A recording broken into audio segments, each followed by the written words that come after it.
a waitress slid a brown paper bag across a diner counter to a stranger she had never seen before. Inside the bag was a turkey sandwich on rye, an apple, a granola bar, and a small steel thermos of coffee. It was her lunch. It was the only food she had brought to work that day. She would not eat again for the next 9 hours.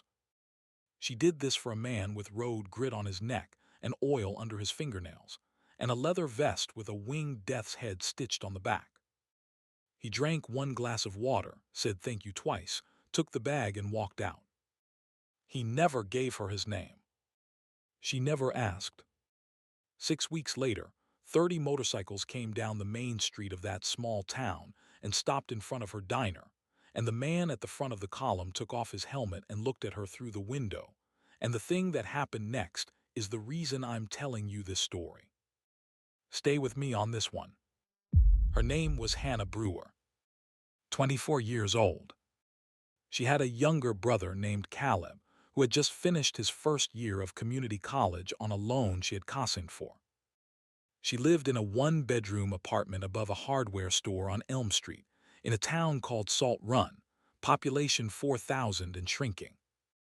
She worked the morning and lunch shift at a small-town diner called the Copper Kettle, 6 days a week, for $10 an hour, and whatever tips the regulars left under their saucers. The owner was a woman named Doris Halloran, 68 years old. Knee brace on her right leg from 51 years on her feet. Doris had hired Hannah when Hannah was 16, 2 months after Hannah's mother had died of a stroke, and Hannah's father had stopped coming home, and Doris had not asked any questions she did not need answers to. Doris had taught Hannah how to carry 4 plates on one arm, and how to read a man's face before he ordered. And Doris had taught Hannah one thing the corporate handbook of a chain restaurant would never have allowed. You never let a hungry person leave a diner without food. You never count the cost of a sandwich. The cost was never the sandwich.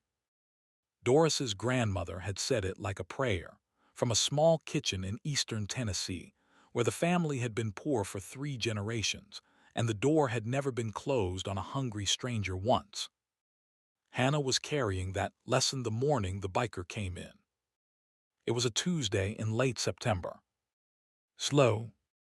The breakfast rush had ended. The lunch rush was an hour away. Hannah was wiping down booth 4 when the brass bell over the front door rang. He filled the doorway. He was tall, maybe 6'2", with a salt and pepper beard and arms like a man who had loaded freight trucks for a living. He wore a black t-shirt, jeans gone gray at the knees, scuffed boots, and a leather vest. The vest had a winged skull stitched on the back, the way Hannah had seen on television. She read his face the way Doris had taught her. He was not drunk. He was not angry. He looked tired. He looked thirsty. He looked, more than anything, like a man who was hoping nobody would make a scene about him being there. He sat at the counter. Stool 3. He set his helmet on stool 2 and his gloves on top of the helmet. His hands shook a little. Not from fear. From a long ride. Hannah came around the counter with a glass of ice water and a menu. Morning. Coffee. He shook his head. No, ma'am. Just water for now. Thank you. He drank the glass empty in 3 swallows. She refilled it. He drank that one too. Slower. He set the glass down and looked at the menu like a man counting coins in his head. She had seen the look 1,000 times. People who came in hungry and did not have anything in their pockets. People who would nurse a coffee for an hour and pretend they were not hungry. People who would say no thank you when she offered the basket of crackers that came with the soup. She set the menu aside. You from around here? No, ma'am. Just passing through. Coming up from Tennessee. Heading west. The bike's outside. I just needed to sit down a minute. You eaten today? He smiled. Small. Tired. I had a gas station hot dog last night. Hannah nodded. She did not say anything. She walked back behind the counter, past the pie case, past the coffee station, to the little cubby under the register where she kept her packed lunch. A brown paper bag. Inside, the turkey sandwich on rye with mayo and lettuce, and a slice of cheddar. The Granny Smith apple her brother had put in her bag that morning before she had left, because he had said she did not eat enough. The granola bar. The small steel thermos of coffee she had brewed at home, because the diner coffee was free for staff, but the diner coffee tasted like dishwater after 11 a.m., and she had wanted real coffee for once. It was her whole day's food. She had paid for the turkey at the grocery store with the change from her car ashtray. She picked up the bag. She walked back around the counter and set it on the counter in front of him. On the house, he looked at the bag. He looked at her. His eyes went somewhere behind her for half a second, the way a man's eyes go when he is hearing something from a long time ago, and then they came back. "Ma'am, I can't." "You can. It's already paid for. House policy. We don't let people leave hungry." He looked at the bag again. "Is there a sandwich in there?" "Turkey. Rye. There's an apple too. And a granola bar. And coffee in the thermos. The thermos you can keep. I've got two." She did not have two. She had one. She had bought it at a flea market for $3 when she had started working mornings, and the diner coffee had started turning her stomach. He sat very still for a second. "What's your name, ma'am?" "Hannah." "Hannah," he nodded once. "I won't forget that." He picked up the bag. He picked up the helmet. He picked up the gloves. He stood up. "How much for the water?" "Water's free." He looked at her. He reached into his back pocket and pulled out a worn leather wallet. He opened it. There were 3 bills inside. A 5 and 2 ones. He put the 5 on the counter. "For the coffee tomorrow," he said. "For somebody else." Then he walked out. The bell rang over the door. Hannah heard the motorcycle start up in the parking lot. A heavy Vietwind sound that rolled across the empty asphalt and faded down the highway. She stood at the counter and looked at the $5 bill and felt her stomach growl, and then she put the bill in the tip jar that the staff shared, and she went back to wiping down booth 4. She did not tell Doris. Doris would have given her a sandwich on the house. Doris would have made a fuss. Hannah did not want a fuss. Hannah ate 2 saltines from the soup basket at 3 p.m. and went home at 4, and made spaghetti for her brother, and ate 2 pieces of toast for dinner, and went to bed. She forgot the biker by Friday. That is the thing about kindness done quietly. You do not keep a list. You do not write it down. You do not memorize the face. You forget. The world keeps turning, and you go back to wiping booth 4, and you go back to counting tips, and you go back to the slow grind of being 24 years old and broke, and trying to stay upright for your little brother and your old boss and the bills on your kitchen table. 6 weeks went by. In those 6 weeks, the leaves on the maple in front of the diner turned red. The mornings got cold. Hannah picked up an extra Saturday shift. Her brother came home from college for a long weekend and ate everything in the fridge and told her he loved her and left again. A regular named Earl, 81 years old, had a small stroke and stopped coming in. Hannah sent him a card. Doris sent him a pie. And then on a Monday in early November, the men in suits arrived. There were 2 of them. They drove a black SUV with a license plate from 3 counties over. They parked across 2 spots in the diner lot. They came in and ordered coffee they did not drink, and they asked to speak to the owner. Doris came out of the kitchen in her apron and sat across from them in booth 2, and Hannah watched from behind the counter while she refilled creamers. They were polite. They were smiling. They were from a development company called Haverson Holdings, and Haverson Holdings was buying up the entire block.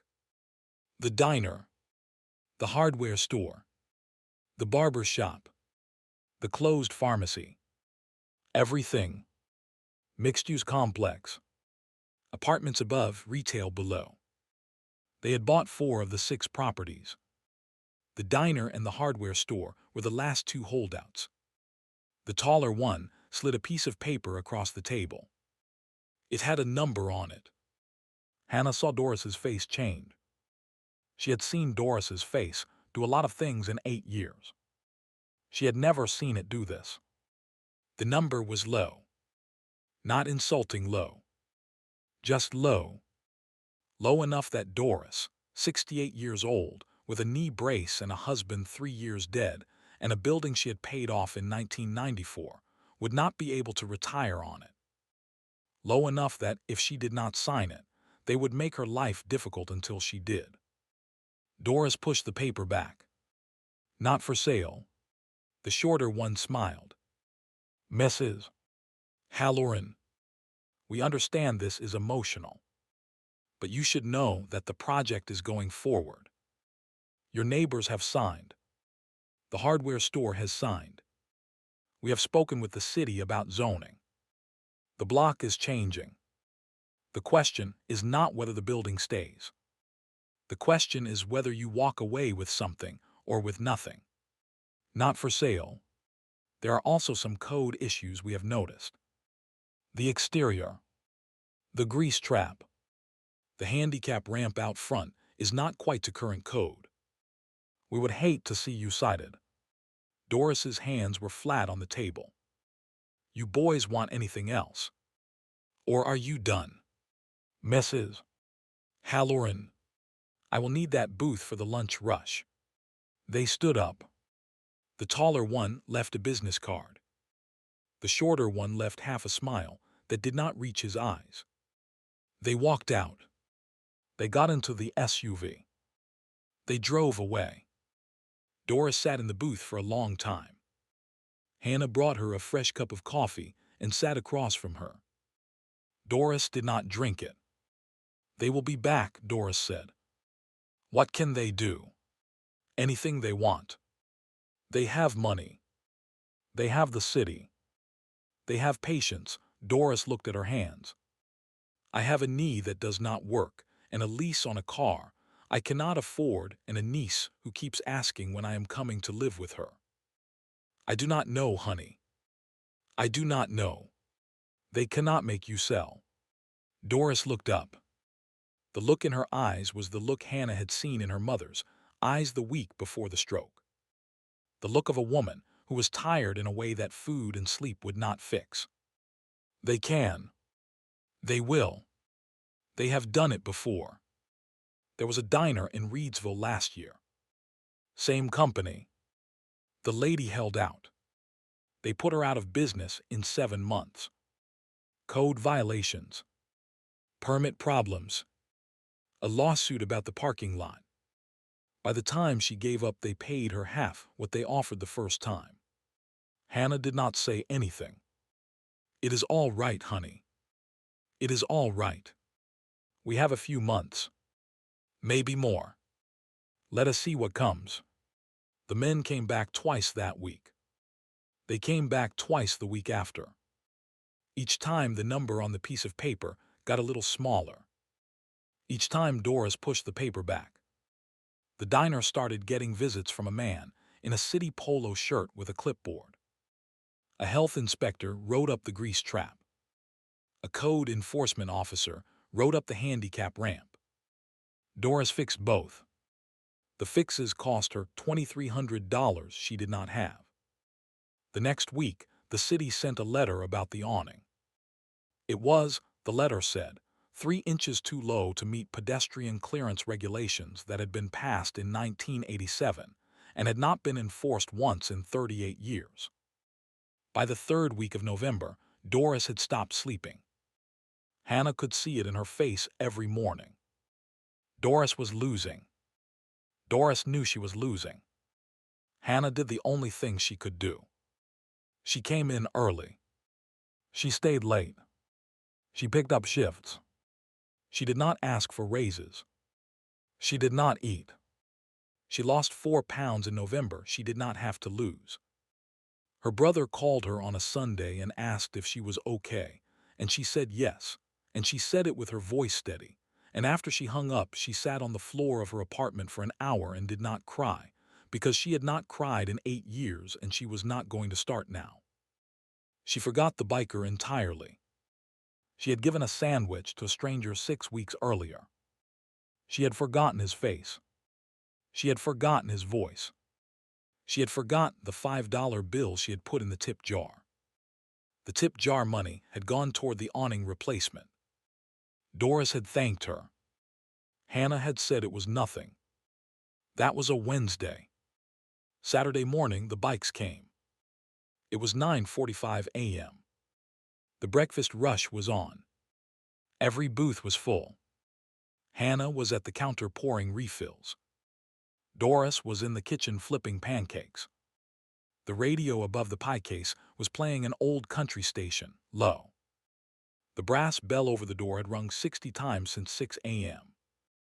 The first sound was a low rumble down the highway, the way thunder sounds when a storm is still 10 miles away. Earl, who had recovered from his small stroke and come back to his usual booth, said, "What is that?" The rumble got louder. Closer. It separated into individual engines, the way a chord separates into notes. Heavy Vite winds. A lot of them. Every face in the diner turned toward the front windows. The first 3 motorcycles came past the window. Then 4 more. Then 6. They were not riding fast. They were riding in formation. 2 by 2. Helmets on. Leather vests with patches. The line of bikes stretched back past the hardware store, past the barber shop, past the closed pharmacy. They were filling the entire block. Hannah counted before she stopped counting. 30 motorcycles. 30. They turned, all of them, into the diner's parking lot and the curb along Main. The engines shut off in sequence, from the back to the front, the way a column does when the lead rider signals it. The last one to shut off was the one at the very front, parked closest to the diner's door. It was a big black bike with chrome polish that morning. The rider was wearing a black helmet with a tinted shield. He swung off.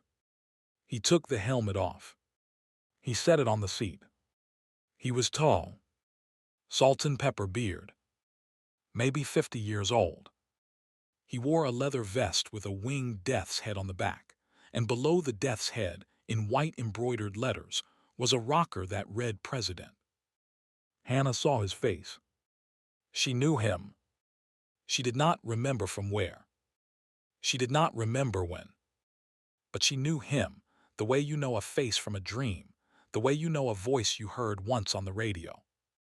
He was the man from the counter. The man who had drunk 2 glasses of water and asked for nothing and walked out with her lunch. He looked at the diner window. He looked at her through the glass. He nodded once.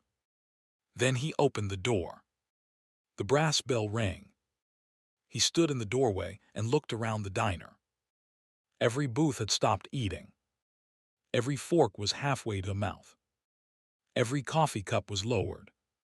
Behind him, through the door, Hannah could see 29 other men in leather vests forming up on the sidewalk in 2 rows. They were not blocking the door. They were not crowding it. They were just there. Patient, quiet, hands at their sides. The man in front stepped inside. He took his sunglasses off. He looked at Hannah. Hannah Brewer. His voice was the same voice. Low. Tennessee in it. Tired in a different way than last time. She put down the coffee pot. Her hand was shaking. She did not know why. Yes. My name is Roy Calhoun. We met 6 weeks ago. You gave me your lunch. The diner was silent. You could hear the refrigerator in the kitchen humming. I remember. You remember, he smiled. I was hoping you would. I had to ride a long way to find you. The truck stop down the road told me you worked here, but they had the wrong shift. I came back this morning because they said Saturday was your day. How did? I am getting to that. May I sit down? Yes. Yes, please. He walked to the counter. He sat on stool 3. The same stool. He took off his gloves and set them on stool 2, the way a man sets down a habit. He folded his hands on the counter.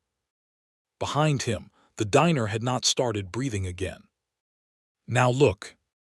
If you are still with me on this one, and I really hope you are, because the next part is the part that is going to stay with you for a while, do me a favor and hit that subscribe button down there. There is a whole shelf of stories like this on the channel. Stories about quiet kindnesses that did not get forgotten. Stories about the people who came back to say thank you in ways nobody saw coming. Subscribe. Stick around. Roy Calhoun is about to tell Hannah Brewer something she has been waiting her whole life to hear, and she does not know it yet. Back to the diner. Roy looked at Hannah across the counter. Hannah, the sandwich you gave me. Do you remember what was in it? Turkey on rye. An apple. A granola bar. Coffee. And the thermos. And the thermos. You told me you had 2. I did not have 2. He smiled again. It was a tired smile. A long road smile. I figured. I sat down by my bike out at the rest stop 40 miles up the road, and I opened that bag and I thought to myself, this woman gave me her own lunch. She did not have 2 thermoses. She had 1.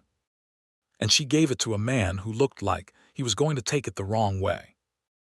I ate that sandwich slow, Hannah. I made it last an hour.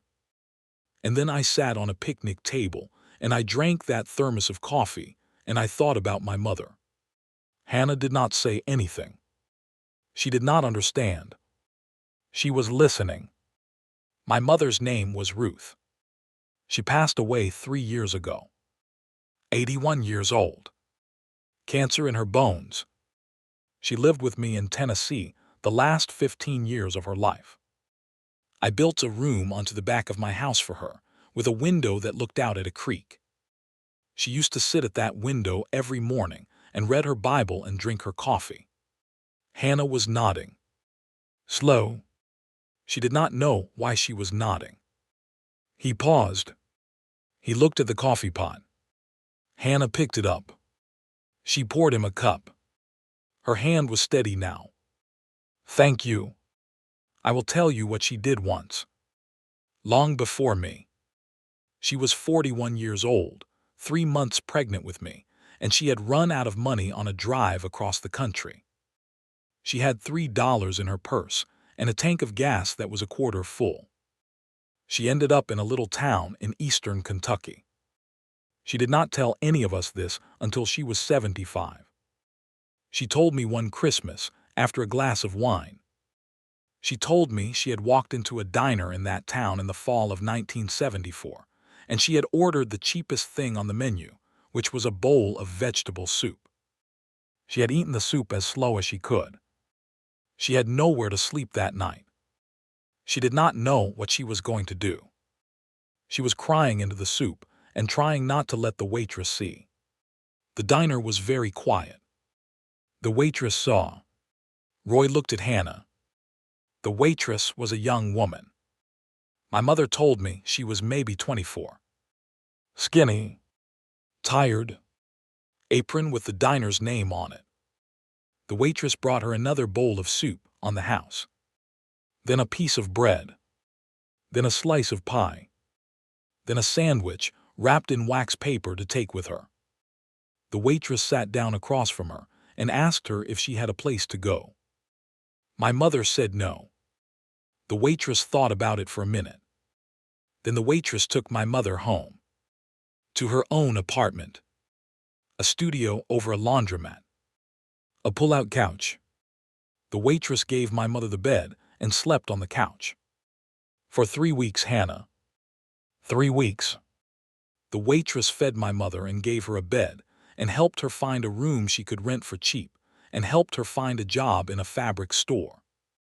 My mother stayed in that town 6 months. She had me in the spring of '75 in a county hospital in eastern Kentucky. The waitress drove her to the hospital. The waitress held her hand. Roy stopped. He drank his coffee. His hand was steady. Hannah's was not. My mother left that town in the summer of '75. She raised me and my brothers and my sister. She lived a good long life. But every Christmas, until she died, she said grace at the dinner table, and she said the same thing. Dear God, thank you for the waitress in Kentucky who saved my life with a bowl of soup. 46 years she said that grace.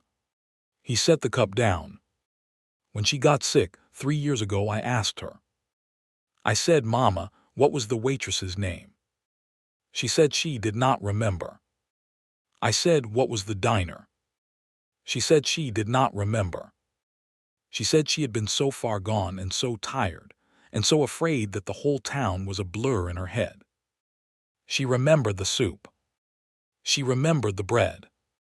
She remembered the pull-out couch. She did not remember the name of the woman, or the name of the diner, or the name of the street. But she said one thing she did remember. She said the waitress had a habit. The waitress packed her own lunch every day in a brown paper bag, with a turkey sandwich and an apple and a granola bar, and a small steel thermos of coffee. The waitress brought it from home because the diner coffee tasted like dishwater after 11 a.m. The waitress would eat the sandwich on her break. But for those 3 weeks my mother stayed with her, the waitress did not eat her lunch. The waitress gave it to my mother every single day. Every single day for 3 weeks, Hannah. The waitress did not eat lunch for 3 weeks so a stranger could. Hannah's eyes had gone wet.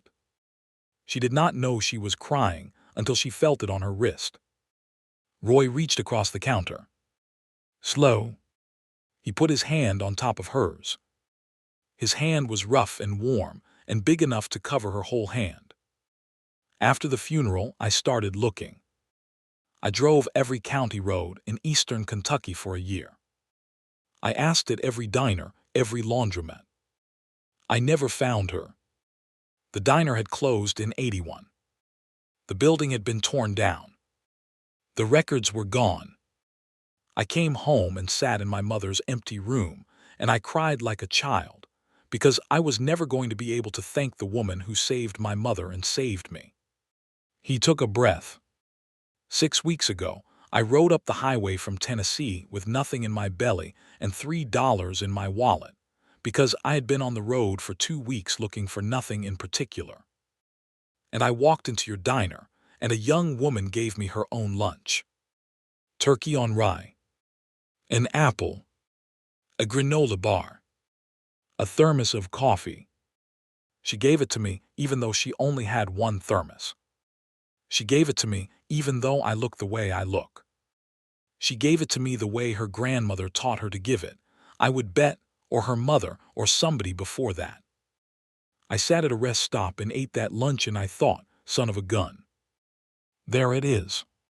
The same hand. Different face. Same hand. Hannah was crying openly now. She did not try to stop it. I came back to find you, Roy said, to say thank you for the sandwich. That is all. I was going to leave a $100 bill on the counter and go on my way.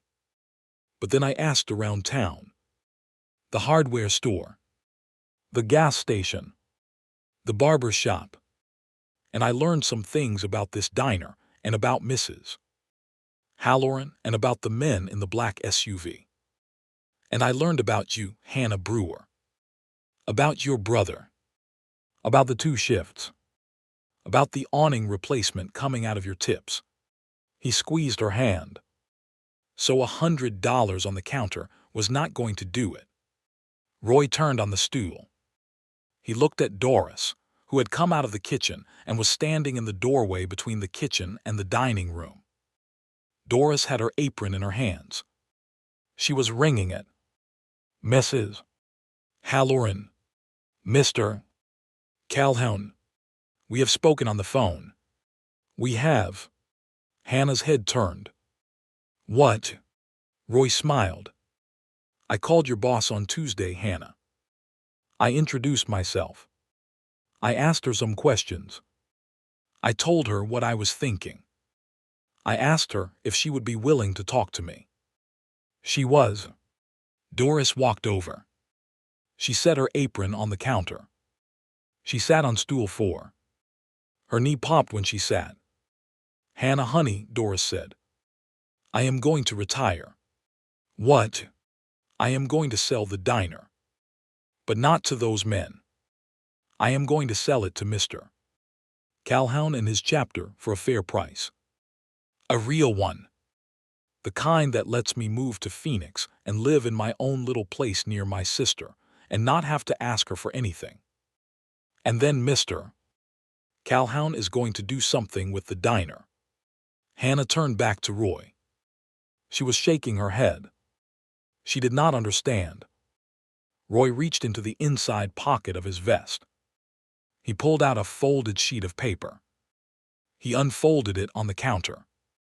It was a deed of gift in plain language, prepared by a lawyer in Tennessee. It transferred ownership of the Copper Kettle, full title, with no encumbrance and no payment due, to one Hannah Marie Brewer of Salt Run. Hannah looked at the paper. She looked at Roy. She looked at Doris. "What is this?" "It is a diner, honey," Doris said. "It is yours. If you want it. The whole thing. The building. The kitchen. The booths. The pie case. The little brass bell over the door." "I can't." "You can." Roy's voice was low. "You can, Hannah. The chapter is buying it from Mrs. Halloran at a price that lets her retire well. The chapter is then giving the title to you. We are paying off the back taxes. We are paying off the lien on the parking lot. We are paying for the awning. We are paying off the loan on your brother's tuition.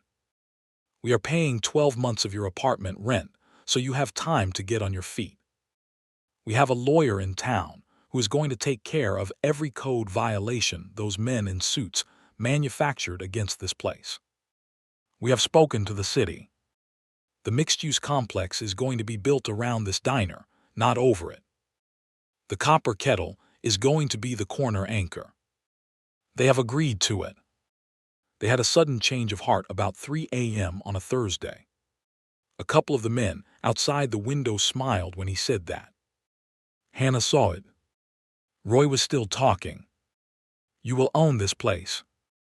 You will hire who you want. You will pay yourself a salary. You will set the menu. Doris will help you for the first year, on a consulting fee that she has earned twice over. The chapter will be here once a month for breakfast on the second Saturday. Big tippers, by the way. You will run a diner the way Mrs. Halloran ran it. The way her grandmother told her. The way you ran it for one stranger on a Tuesday in September. You will never let a hungry person leave without food. And in return, the only thing we ask, the only thing I ask, is that you keep that sign in the front window that says open. Because somewhere down the road, somebody is going to walk in here in the worst hour of their life. And they are going to need a turkey sandwich and a thermos of coffee. And I want this diner to be standing for them when they do." The diner had not made a sound for a long time. Earl was crying quietly in his booth. He did not bother to hide it. A woman in booth 6 had her hand over her mouth. Doris was looking at the floor. Hannah looked at the paper. Then she looked up at Roy. "Why?"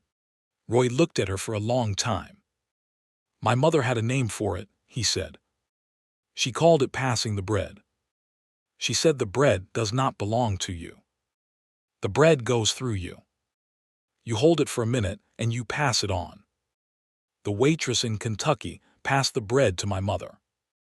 My mother passed the bread to me and my brothers. I have spent the last 3 years trying to find someone to pass it to. Then a young woman in a town I had never heard of handed me a brown paper bag and said, "On the house." So I am passing it. That is why. Hannah signed the paper an hour later. She signed it at booth 2, with Doris on one side and Roy on the other, while 29 other men in leather vests waited on the sidewalk and ate pancakes out of paper plates in shifts. Hannah cried twice during the signing. Doris cried once. Roy did not cry. Roy had finished crying 3 years ago, in an empty bedroom in Tennessee with a window that looked at a creek. The men from Haverson Holdings did not come back. The mixed-use complex was redesigned around the corner anchor. The copper kettle stayed where it had been since 1962. The awning was replaced properly by a contractor Roy paid.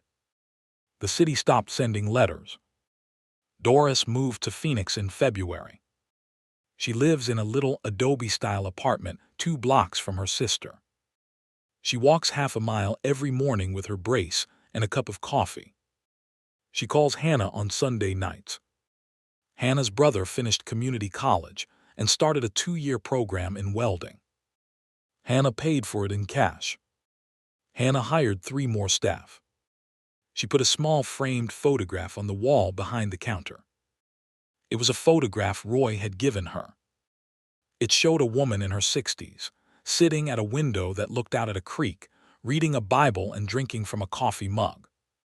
Underneath was a small brass plaque that read, Ruth Calhoun, 1941 to 2022. She was fed at a diner in Kentucky in 1974. The bread keeps going. The chapter comes for breakfast on the 2nd Saturday of every month. Roy sits at the counter on stool 3. He orders a turkey sandwich on rye, an apple, a granola bar, and a small thermos of coffee. He leaves a $100 tip every time. Last month, a man walked into the copper kettle on a Tuesday in late September. He was thin and tired. He had a backpack. He had been sleeping in his car. He came in for water. Hannah saw his face. She read it the way Doris had taught her, the way her grandmother had taught Doris, the way a long line of women have taught their daughters and granddaughters since longer than anyone can remember. She made him a turkey sandwich on rye. She packed it in a brown paper bag with an apple and a granola bar and a thermos of coffee. She handed it to him across the counter. "On the house," she said. "Take the thermos." "I have 2. She has 2 now. Some kindnesses are loud. They get parades. They get plaques. They get news coverage and good lighting. This was the other kind. The quiet kind. A sandwich slid across a counter to a stranger on a Tuesday in September by a young woman who would not eat that day. A bowl of soup pushed across a table in 1974 in eastern Kentucky to a frightened pregnant woman by a waitress who never gave her name. A long road of women in aprons handing food to people they did not know, asking for nothing back, expecting nothing back, getting nothing back for a generation.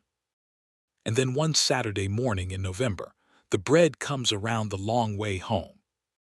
You do not always get to see where your kindness lands.